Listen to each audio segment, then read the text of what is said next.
محمد وآله وصحبه أجمعين أما بعد أعوذ بالله من الشيطان الرجيم بسم الله الرحمن الرحيم واعتصموا بحبل الله جميعا ولا تفرقوا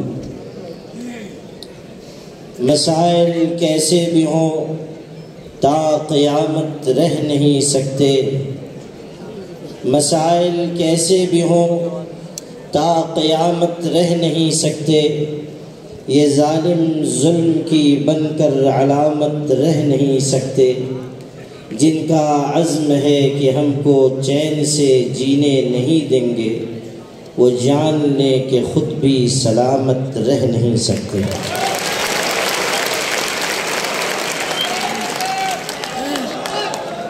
صدر عالی قدر حضرت مولانا محمد فضل الرحیم مجددی صاحب، جنرل سیکریٹری آل انڈیا مسلم پرسنل لا بورڈ، جناب محمد ادیب صاحب، علماء کرام، اسٹیج پر رونق افروز معزز شخصیات، اور آپ تمام قابل احترام بھائیوں، غیرت مند مسلمانوں اور عزیز نوجوانوں،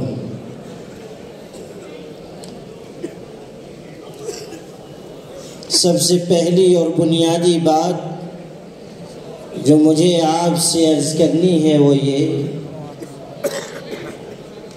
کہ آپ کا جوش اور جذبہ تحفظ اوقاف کے سلسلے میں آپ کی دردمندی اور فکر مندی، اتنی بڑی تعداد میں آپ کا دور اور نزدیک سے جمع ہونا صاف صاف یہ پیغام دینے کے لیے کافی ہے کہ لوگ جنہیں مردہ سمجھ رہے تھے وہ اپنے حق کے حصول کے لیے زندہ ہیں اور کھڑے ہوئے، اور اس جذبے اور حوصلے کے ساتھ یہاں آئے ہیں کہ ہم نہ صرف یہ کہ اوقاف کی حفاظت کے لیے بلکہ اپنی ملت کو آگے بڑھانے کے لیے ہر عمل و اقدام کے لیے تیار ہیں، اور اس ملک میں آئین اور قانون کے دائرے میں رہتے ہوئے جو کوششیں ہم ملت اسلامیہ ہندیہ کی حفاظت کے لیے، اس کی تعمیر و ترقی کے لیے کر سکتے ہیں، انشاءاللہ اس سے کبھی دریغ نہیں کریں گے۔ حکومت وقت کو بھی یہ اندازہ ہو چکا کہ اوقاف کے سلسلے میں مسلمان فکر مند ہیں اور ہر طرح حوصلے کے ساتھ آگے بڑھ رہے ہیں۔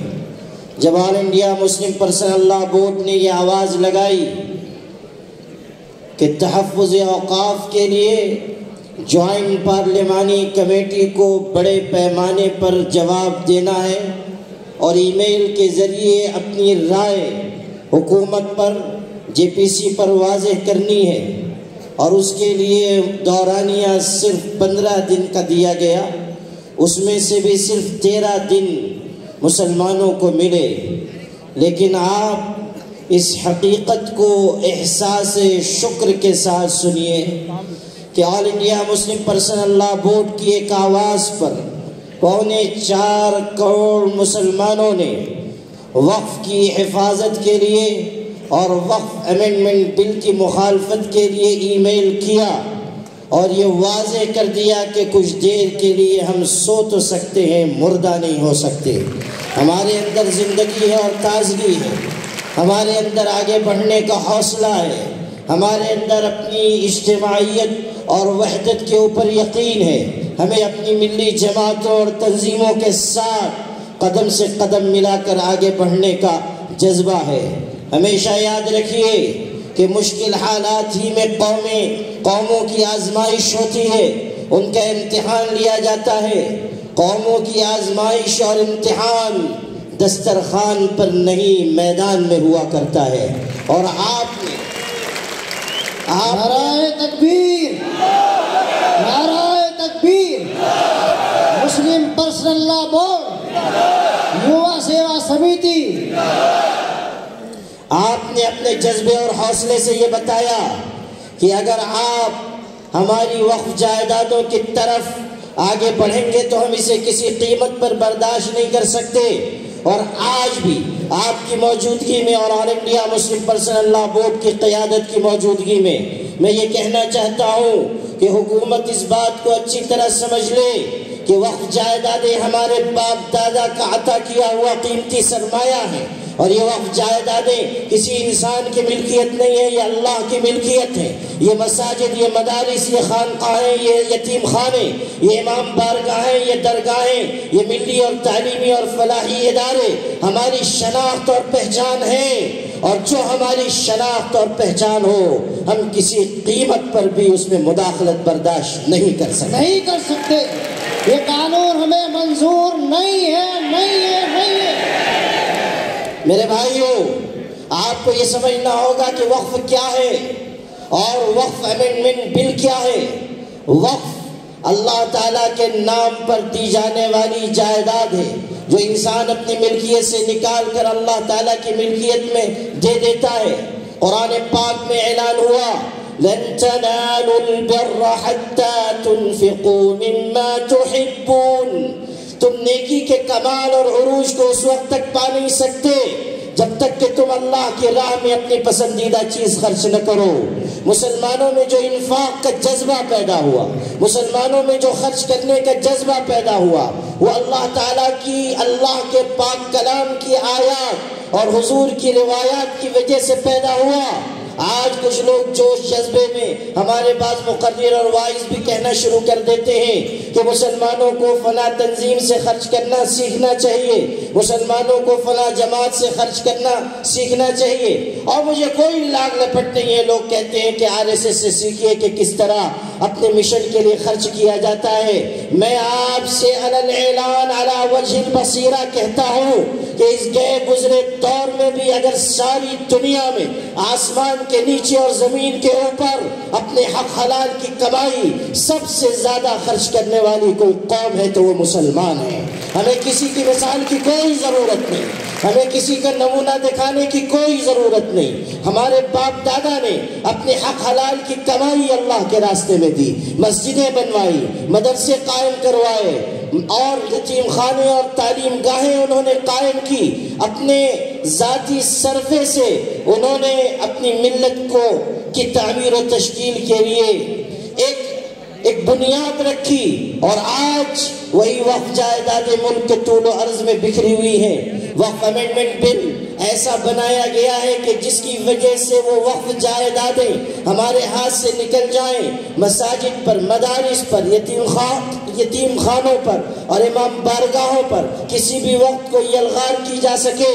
مسجدیں اللہ تعالیٰ کی عبادت کی جگہ ہیں اور مسجدیں اللہ کی ہیں. وَأَنَّ الْمَسَاجِدَ لِلَّهِ فَلَا تَدْعُوا مَعَ اللَّهِ أَحَدًا. مسجدیں کسی اور کی نہیں ہے، اللہ کی ہیں. اور کان کھول کر سن لو کہ جو مسجدوں پر ہاتھ ڈالتا ہے وہ اللہ کے غضب و انتقام کو دعوت دیتا ہے. آپ نے ایک مسجد کے اوپر ہاتھ ڈالا، نتیجہ یہ ہے کہ وہاں آپ اقتدار سے محروم ہو گئے. اگر آپ سارے ملک کی مسجدوں پر ہاتھ ڈالیں گے تو سن لیجئے، کاتب تقدیر آپ کے لیے زوال کی داستان مقدر کر دے گا. اس حقیقت کو سمجھ لیجئے کہ مدارس اور مساجد اور ہمارے ادارے یہ وقف جائیدادیں ہیں جو ملک کے طول و عرض میں بکھری ہوئی ہیں. اور وقف امینڈمنٹ بل آنے کے بعد ان وقف جائیدادوں کی حفاظت مشکل ہو جائے گی. کسی بھی وقت کہیں بھی کارروائی ہوگی اور اس میں بطور خاص نشانہ بنایا جائے گا مدارس کو، اس لیے کہ مدارس اسلامیہ ہی کے ذریعے ملک و ملت کو آگے بڑھانے والی شخصیات آگے آتی ہیں. مدارس اسلامیہ ہی وہ کارگاہیں ہیں، وہ کارخانے ہیں جہاں ملت کو آگے بڑھانے کا حوصلہ رکھنے والے افراد تیار ہوتے ہیں. آپ جانیں یا نہ جانیں، آپ کے حریف اچھی طرح جانتے ہیں کہ مدرسے کی طاقت کیا ہے، مدرسے کی قوت کیا ہے، مدرسے کی افادیت کیا ہے، مدرسے کا کارنامہ کیا ہے. کیا اس بات کو بھلایا جا سکتا ہے کہ اس ملک میں انگریزوں کے خلاف سب سے طاقتور آواز مدارس اسلامیہ نے بلند کی تھی؟ کیا اس کو بھلایا جا سکتا ہے کہ انگریز جج کی عدالت میں ایک شخص نے علن اعلان یہ کہا تھا کہ انگریز کی فوج میں ملازمت حرام ہے؟ جج نے کہا جانتے ہو اس کا انجام کیا ہوگا؟ تو اس نے اپنی گٹھڑی جج کے ٹیبل پر رکھی اور کہا بغاوت کے جرم کی سزا پھانسی ہے، اور میں دیوبند سے اپنا کفن ساتھ لے کر آیا ہوں کہ اگر مجھے بغاوت کے جرم میں پھانسی دی جائے تو مجھے انگریزوں کا ناپاک کفن بھی گوارا نہیں ہے۔ اس شخص کا نام تھا شیخ الاسلام مولانا حسین احمد مدنی رحمۃ اللہ علیہ۔ نعرہ تکبیر، علماء دیوبند، مدارس اسلامیہ، نعرہ تکبیر۔ مدارس اسلامیہ کا جو کردار ہے وہ ہر دور میں زندہ اور تابندہ رہا ہے۔ آج بھی حفاظت دین، دفاع دین کی جو خدمتیں ہو رہی ہیں اس کا مرکز و محور مدارس اسلامیہ ہے۔ آج ہمیں یہ طے کرنا ہوگا کہ ہم اپنے ان مدارس اسلامیہ کی حفاظت کے لیے کس قدر بیدار اور تیار ہیں۔ یاد رکھیے گا اگر آپ کے مدرسے ٹوٹ گئے تو یہ ملت بھی اپنے قدموں پر کھڑی نہیں ہو سکے گی۔ جب تک مدرسے زندہ ہیں یہ ملت اپنے قدموں پر کھڑی نہیں ہے۔ آج جتنی بھی ہماری ملی جماعتیں اور تنظیمیں ہیں، جتنے ہمارے قائدین ہیں، آپ دیکھیں گے کہ ان کا بہت بڑا حصہ وہی ہے جو مدرسے کی چٹائیوں سے اٹھا ہے۔ آل انڈیا مسلم پرسنل لا بورڈ اگر اس ملک میں قائم ہوا جو تمام مسلمانوں کا مشترکہ اور متحدہ پلیٹ فارم ہے، تو مدارس اسلامیہ کی چٹائی سے اٹھنے والے لوگوں کی محنت اور کوشش کے نتیجے میں قائم ہوا۔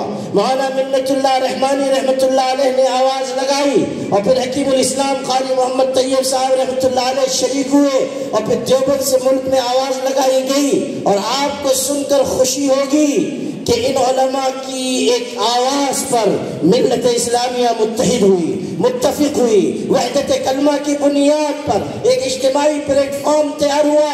اور یوں تیار نہیں ہوا، ہمارے بڑوں کی قربانی یاد کیجیے کہ جس وقت مسلم پرسنل لا کنونشن بمبئی میں ہونے والا تھا، اس زمانے کے اہل سنت والجماعت عالم مولانا برہان الحق رضوی کو خط لکھا گیا جو مولانا احمد رضا خان کے خلیفہ اور شاگرد تھے کہ آپ اس مجلس میں آئیں، مسلم پرسنل لا کنونشن میں شریک ہو۔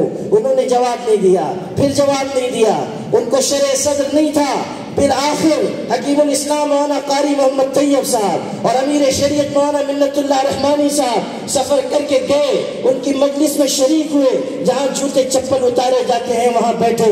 جب مجلس کے بعد ملاقات ہوئی، انہوں نے پوچھا آپ کون لوگ ہیں؟ شکل سے جانتے نہیں تھے، تو انہوں نے کہا میں محمد طیب ہوں، دیوبند سے آیا ہوں۔ یہ مولانا منت اللہ رحمانی ہے، خانقاہ رحمانی منگیر سے آئے ہیں۔ انہوں نے کہا کیسے آنا ہوا؟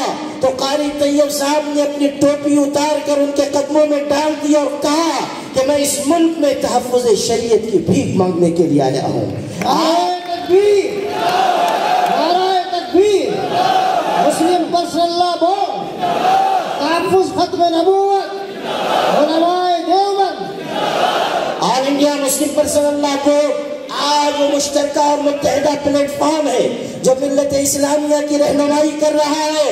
اور آپ کو یاد رکھنا چاہیے کہ یہ وہ قیادت ہے جس کو نہ خریدا جا سکتا ہے نہ جس کو دبایا جا سکتا ہے۔ ایسی کوششیں کی گئی کہ مسلم پرسنل لا بورڈ کے اندر انتشار پیدا کیا جائے، مسلک کے نام پر دوریاں پیدا کی جائیں، لیکن اس کے بانیوں کا خلوص ہے کہ آج بھی یہ کارواں متحد و متفق ہے اور انشاءاللہ متحد رہے گا، اور حکومت کی آنکھ میں آنکھ ڈال کر یہ کہے گا کہ وہ تحفظ اوقاف کے سلسلے میں آخری دم تک ہم کوشش کرتے رہیں گے، اور وقف امینڈمنٹ بل کو ہم مسترد کر چکے اور آئندہ بھی مسترد کرنے کا اعلان کریں گے، اور ہم یہ بتائیں گے کہ 25 کروڑ کی ملت پر آپ اس کی مرضی کے خلاف کوئی قانون مسلط نہیں کر سکتے۔ ہمیں بل منظور نہیں ہے، نہیں ہے۔ میرے بھائیوں، تحفظ اوقاف کے سلسلے میں آل انڈیا مسلم پرسنل لا بورڈ اور تمام ملی جماعتیں اور ادارے اور تمام تنظیمیں مل جل کر متحدہ کوشش کر رہے ہیں۔ آج کا یہ 12 اجلاس بھی تحفظ اوقاف کانفرنس کے نام سے منعقد ہوا ہے. یہاں سے آپ یہ پیغام لے کر جائیے کہ ابھی تو جوائنٹ پارلیمانی کمیٹی کے پاس یہ بل بھیجا گیا ہے اور آپ نے اپنی رائے جوائنٹ پارلیمانی کمیٹی پر واضح کر دی ہے اور پورے ملک کے سامنے بھی واضح کر دی ہے. لیکن اس کے باوجود اگر حکومت وقت منمانے طریقے پر اس بل کو نافذ کرنے کی کوشش کرے گی تو اس وقت آل انڈیا مسلم پرسنل لا بورڈ کوئی بڑا فیصلہ کر سکتا ہے. کوئی عوامی بیداری کے سلسلے میں یا کوئی بڑے احتجاج کے سلسلے میں اقدام کیا جا سکتا ہے. اس وقت ضرورت ہوگی کہ آپ پوری توانائی اور جذبے کے ساتھ آگے آئیں اور بتائیں کہ یہ ملت زندہ ہے اور تابندہ ہے. آپ بتائیے کہ آپ اوقاف کے تحفظ کے لیے مسلم پرسنل لا بورڈ کا ساتھ دیں گے انشاءاللہ. آپ جذبے اور ہمت کے ساتھ آگے بڑھیے، گھبرائیے نہیں، حکومتوں کا خوف نہ پیدا کیجیے، حکومتوں کو قائم کرنے والے اللہ کا ڈر پیدا کیجیے اور سن لیجیے لا تہنوا ولا تحزنوا وانتم الاعلون ان کنتم مومنین. غم نہ کرو، فکر نہ کرو، اگر تم مومن ہو، تمہارے اندر وحدت و اجتماعیت ہے، تمہارے اندر اپنی قیادت پر اعتماد ہے، تمہارے اندر مومنانہ صفات ہے، تو پھر تم کو کوئی شکست نہیں دے سکتا، تم پر کوئی غالب نہیں آ سکتا، تم کو کوئی مغلوب نہیں کر سکتا. میرے بھائیوں، آج کے ان مشکل حالات میں ہمیں وحدت و اجتماعیت کی قوت کے ساتھ، پوری توانائی کے ساتھ کھڑے رہنا ہے اور اپنے حق کے لیے آواز بلند کرنی ہے. مظالم آتے ہیں، مصائب آتے ہیں، پریشانیاں آتی ہیں، مشکلات آتی ہیں، لیکن ہمیں مشکلات سے پنجہ آزمائی کا ہنر سیکھنا چاہیے اور ہمیں بتانا چاہیے کہ ہم اللہ کی لازوال طاقت پر یقین رکھنے والے ہیں. اگر تمہارے پاس حکومت ہے تو ہمارے پاس ایمان کی قوت ہے، اگر تمہارے پاس سپاہ کی طاقت ہے تو ہمارے پاس محمد رسول اللہ کی غلامی کا سرمایہ ہے. نعرہ تکبیر، نعرہ تکبیر. مولانا محمد عمرین صاحب، آل انڈیا مسلم پرسنل لا بورڈ، یووا سیوا سمیتی. میرے بھائیوں، مار کے کبھی بھی ہتھیار سے نہیں جیتے جاتے، مار کے ہمیشہ عزم و حوصلے اور جذبہ و جنون سے جیتے جاتے ہیں. آپ کے اندر ایک حوصلہ اور جذبہ رہے کہ ہمیں اپنے دین و شریعت کے ساتھ اس ملک میں رہنا ہے، سب کو ساتھ لے کر چلنا ہے، فرقہ پرستی کے خلاف آواز بلند کرنی ہے، ظالموں کو آئینہ دکھانا ہے، فرقہ پرستی کی راہ کی رکاوٹ بن جانا ہے اور بتا دینا ہے کہ اس راہ میں اگر مشکلات آئیں ہم جھیلنے کے لیے تیار ہیں. ہم ایمان کا سرمایہ رکھنے والی قوم ہے.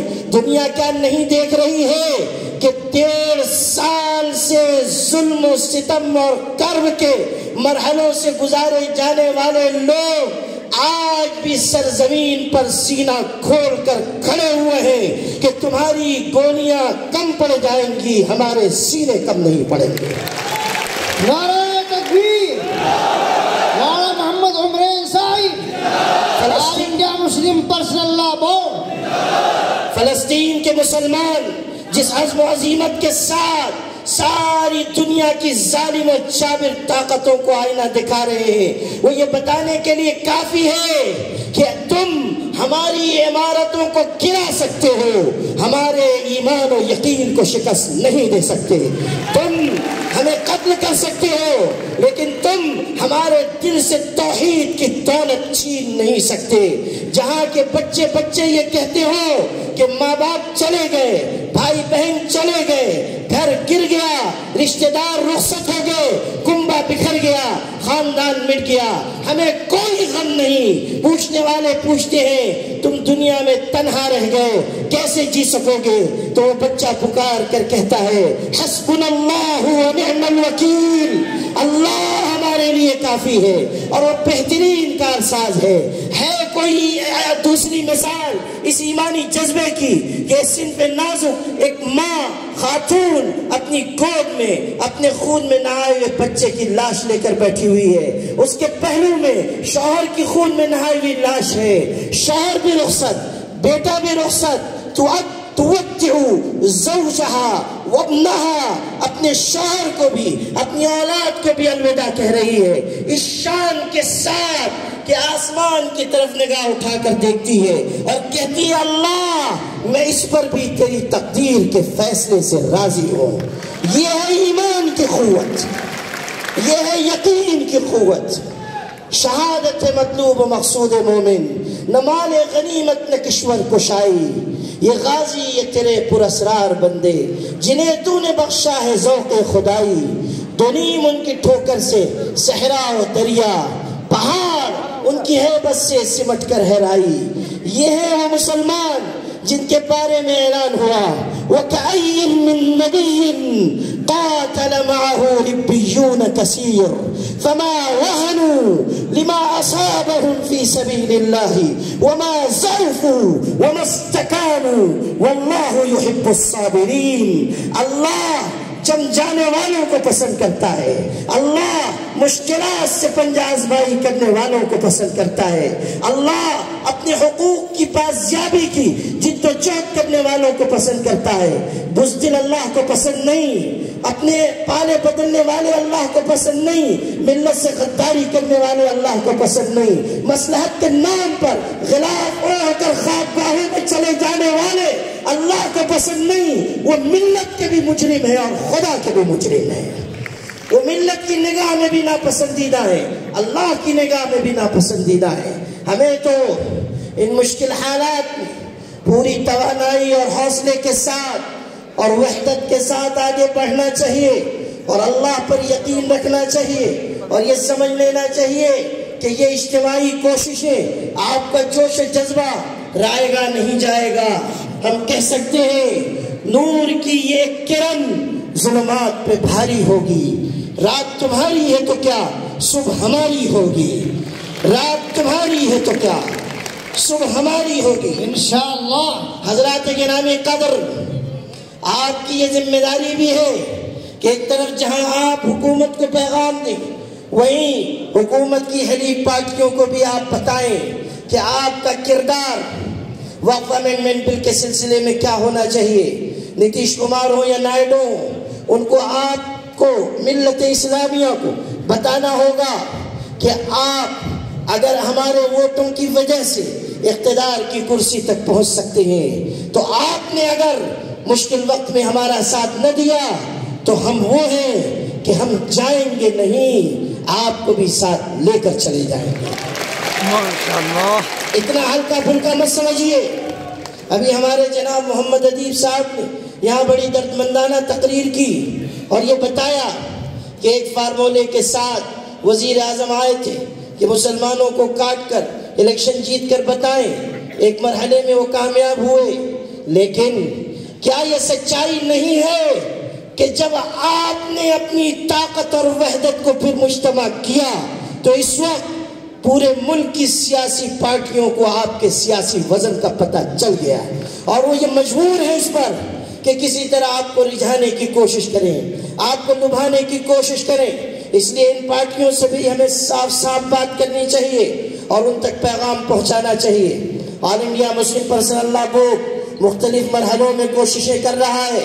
حضرت مولانا خالد سیف اللہ رحمانی، حضرت مولانا محمد فضل الرحیم مجددی اور اکابرین بورڈ سرگرداں کوشاں ہیں۔ خاص طریقے پر ہمارے محترم جنرل سیکریٹری اس کے لیے شب و روز محنت اور کوشش کر رہے ہیں اور ارکان بورڈ کا تعاون حاصل ہو رہا ہے اور بنگلور میں عظیم الشان اجلاس عام 23-24 نومبر کو ہونے جا رہا ہے، جس کے ذریعے بھی حکومت کو ایک واضح پیغام دیا جائے گا۔ اللہ کا کرم ہے کہ ان نازک حالات میں بھی آپ کی قیادت نہ صرف یہ کہ ہوشیار اور بیدار ہے بلکہ پوری طرح عزم و حوصلے کے ساتھ آگے بڑھ رہی ہے۔ اور سمجھ لیجئے کہ یہ قیادت ایسی نہیں ہے جس کو دبایا جائے، جس کو جھکایا جائے۔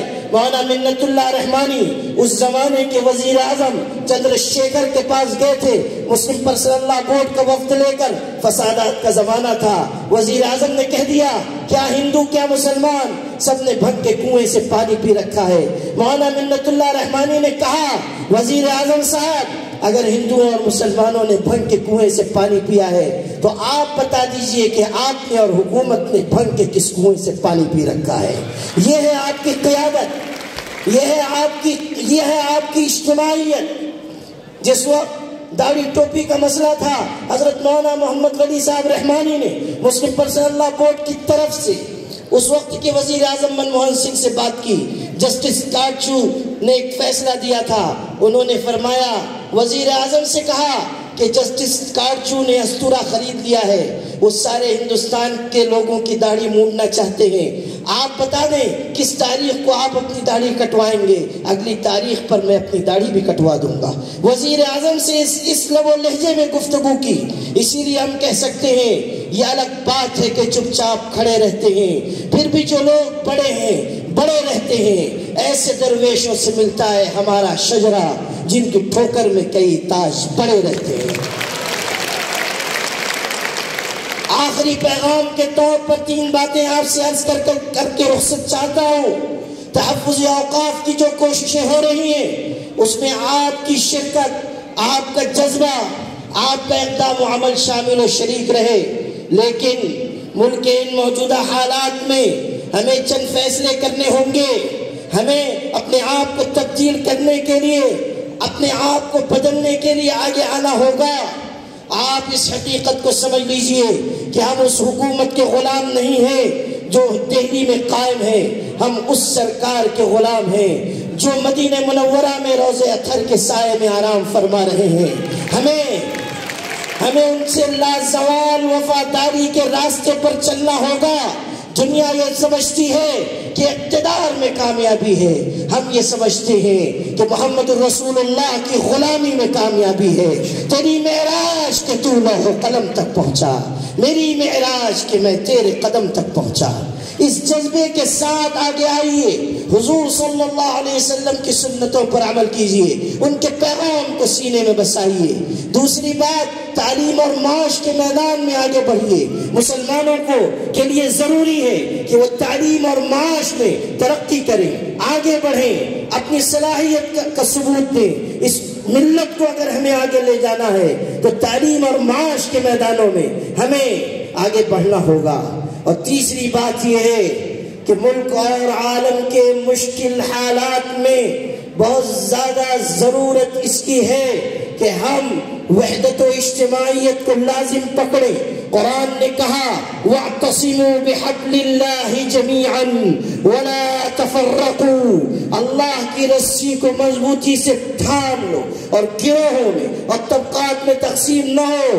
انتشار ہمیشہ قوموں کو نقصان پہنچاتا ہے، اتحاد ہمیشہ ملتوں کو آگے لے جاتا ہے۔ علیکم بالجماع فإن يد اللہ علی الجماع، اجتماعیت کو لازم پکڑو، وحدت کو لازم پکڑو، اپنی قیادت پر اعتماد کرو، اپنی جماعتوں اور تنظیموں سے جڑ کر رہو، بدگمانی اور بدزبانی کا راستہ اختیار نہ کرو، اپنے قائدین سے بدزن ہو کر اپنے لیے ہلاکت کا راستہ تجویز نہ کرو، ایک جذبے کے ساتھ، اتحاد فکر و عمل کے ساتھ آگے بڑھو۔ اسی میں کامیابی ہے اور اسی کا سبق ہمیں دیا گیا۔ احساس عمل کی چنگاری جس دل میں فروزہ ہوتی ہے، اس آنکھ کا آنسو موتی ہے، اس لب کا تبسم ہیرا ہے، اس آنکھ کا آنسو موتی ہے۔ وآخر دعوانا الحمدللہ۔